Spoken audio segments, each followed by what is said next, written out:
I don't know if everyone remembers or not, but 2 years ago there was a little show called Invincible, and needless to say, it kinda shocked the fucking world. Don't say you love me, then go and leave me. It can get ugly, trust and believe me. Say it to myself, looks so deceiving. Invincible really is one of those special shows, man.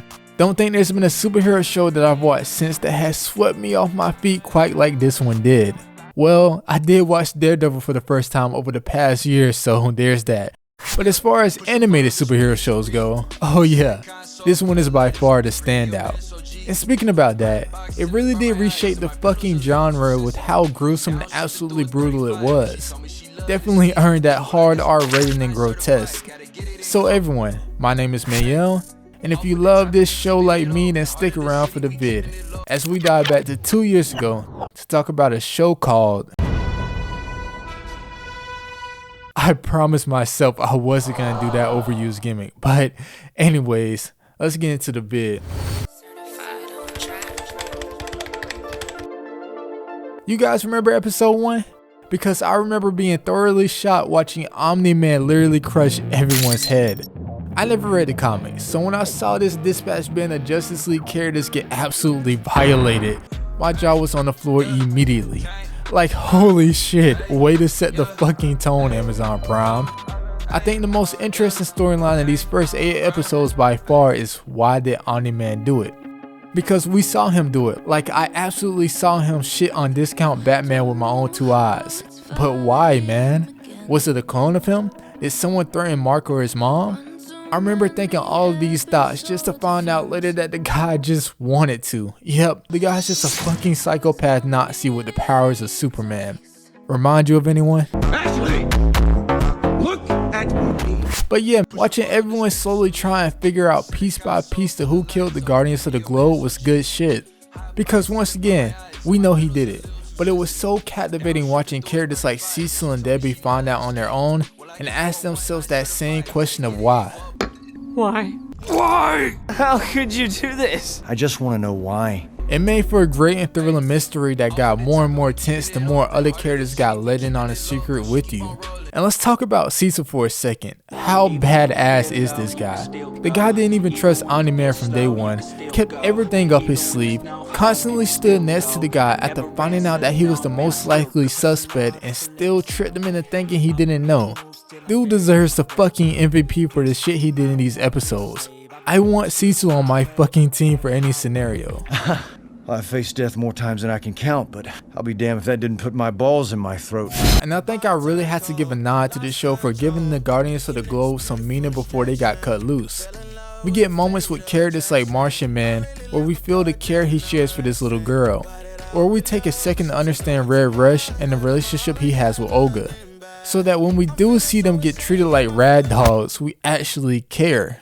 And that's something the show did special too. It made us care, man. We care about the relationship Mark has with his dad and mom. We know the devastation of what the truth behind the mystery would do to that family. And you know what? Let's just get into it. I'm so glad you found me. That shit they blow too loud. You know something that's so ironic about this show? The animation kinda sucks at times, but that shit kinda doesn't matter either. Like, I full on remember thinking I was watching an episode in 360p and going to see if I could change it, only to find out that it was already at max quality. But even with the sketchy animation, it will be followed with epic moments. And how special is it that a show can make us forget about bad animation through how thrilling the scenes were throughout the story? And I love that for a show. You know what? Hell yeah. If bad animation is followed with moments that make me smile like a kid because of how awesome something on screen is, then I'll take all of it in seconds. Give me moments like Mark screaming this. You guys are fucking dead! Or Omni-Man absolutely putting the fear of God into some aliens from another universe to where they won't even think of the word Earth again. You don't seem to understand. Earth isn't yours to conquer. It's not just epic moments either, it's also the personal moments between these characters, between these humans on screen. This universe is filled with people who can tank bullets and fly at the speed of sound, but it's also people who have regular struggles, regular goals like us, as simple as calling your crush or dealing with controlling parents. Simple moments like Mark and Eve flying through the air together after school. I love moments like this because for a second you forget that they're characters and you see them as humans, as someone like you. You get a chance to immerse yourself into this world surrounded by heroes just trying to do their best. You know what also gets me? Rex, man. Can't say I fucking like the guy, but he's funny as hell. They're not getting old, robot. Why aren't they getting old? Like, I think we can all agree the guy's a total asshole, but it's always a blast every time he's on screen. Thanks, Dad. Maybe if you didn't lose your powers, you might have been there to help the Guardians on their last day. I don't know you yet, so I'm gonna assume that was a joke and I don't need to beat your ass until all you want to do is call me Dad again. That scene gets me every time. I think little things like giving us epic moments and real, genuine, or fun scenes between characters in between the overarching storyline is what kept our interest so high for when we actually went back on board to the mystery behind Omni-Man, especially leading up to the third act of the season.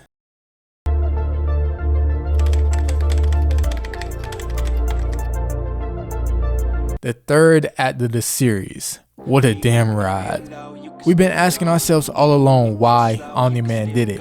And we get the answer to what happens when rogue Superman decides to not give a f. And it's for the whole world to see. A crazed look in his eye for the whole world to see. It felt like the show itself had been pulling its punches of how insane it could go. All for these final 2 episodes just to blow our minds. It's almost like Amazon Prime snapped and said, let us show you how far we can go. Like, shit was crazy and brutal before, but episodes 7 and 8 are on a whole other scale. Where was that other one? You feel every bit of hope and hopelessness this earth has against this bloodlusted Omni-Man. Caesar pulling every trick out of his bag just to buy 1 more minute of time. And then Omni-Man just making it all crumble and seem useless. $400 billion for the world's most expensive nosebleed. Donald going out like a chimp only to not even leave a scratch on this guy. Nolan revealing the truth to Mark, calling his mom a pet, and then watching Mark just wanting to think the same things we thought at the beginning. It can't be him. Someone's controlling you. Tell me how to stop them. Let my dad go! But it is him, man. And how about Mark? Your whole world flipped on his head, looking the crazed man in his eyes, who you once saw as your loving father, and saying, fuck your responsibility. Have a responsibility to Viltrum. I don't give a shit about Viltrum, and I don't care if I live a fucking million years. This is my home and I won't let you destroy it. I love the theme of heroes lately saying, fuck the fate you had planned for me. Showing us what it means to fight for your home, to fight for the life that you've built. Even if the most powerful man on the planet sees us all as puny little insects. You'll outlast every fragile, insignificant being on this planet. This series is showing us why each one of us tiny little insects on this spinning rock matters, why humanity has some good in it. Even through the bad, through the messed upness and dumbass political bullshit we constantly get shoved down our throats. Through all the bad stuff, there's a heartbeat in humanity that fucking means something, that's worth fighting for, that's worth living for. You're fighting so you can watch everyone around you die. The people that we sit next to, that we grow up with, it's worth spending those moments with them even if the rest of the world is shit, because that itself is fucking hard in humanity, man. Because through all the hard shit, I still have you. What will you have after 500 years? You, Dad. I still have you. Breaking through that missile-proof skin, cutting through the responsibility he so hardly clung to. The best punch humanity could throw at rogue Superman wasn't a missile, but was a connection of a father and a son. The simple things in life that make us smile, that make us feel something. The best things in life aren't things, Nolan. It's the stuff you feel, man. And that's why I fucking love this show. Yeah, man, you give me the epic moments and funny giggles, but you give me a message that means something bigger than a cheap laugh or a cheap cameo. You show me something about myself that I may have been ignoring too much. Lately, I've been putting humanity in a box, thinking of all the things that is wrong, all the things tiny little insect me wants to fix in this vast universe. But then I see this and I get reminded of what's right with us, what I never want to change about us. And that's fucking incredible. So yeah, wipe that stain off the wall. Tell us to remember what's right instead of what went wrong. Now we look like a team. I really have no idea if this show will be as good in season 2 as it was in this one.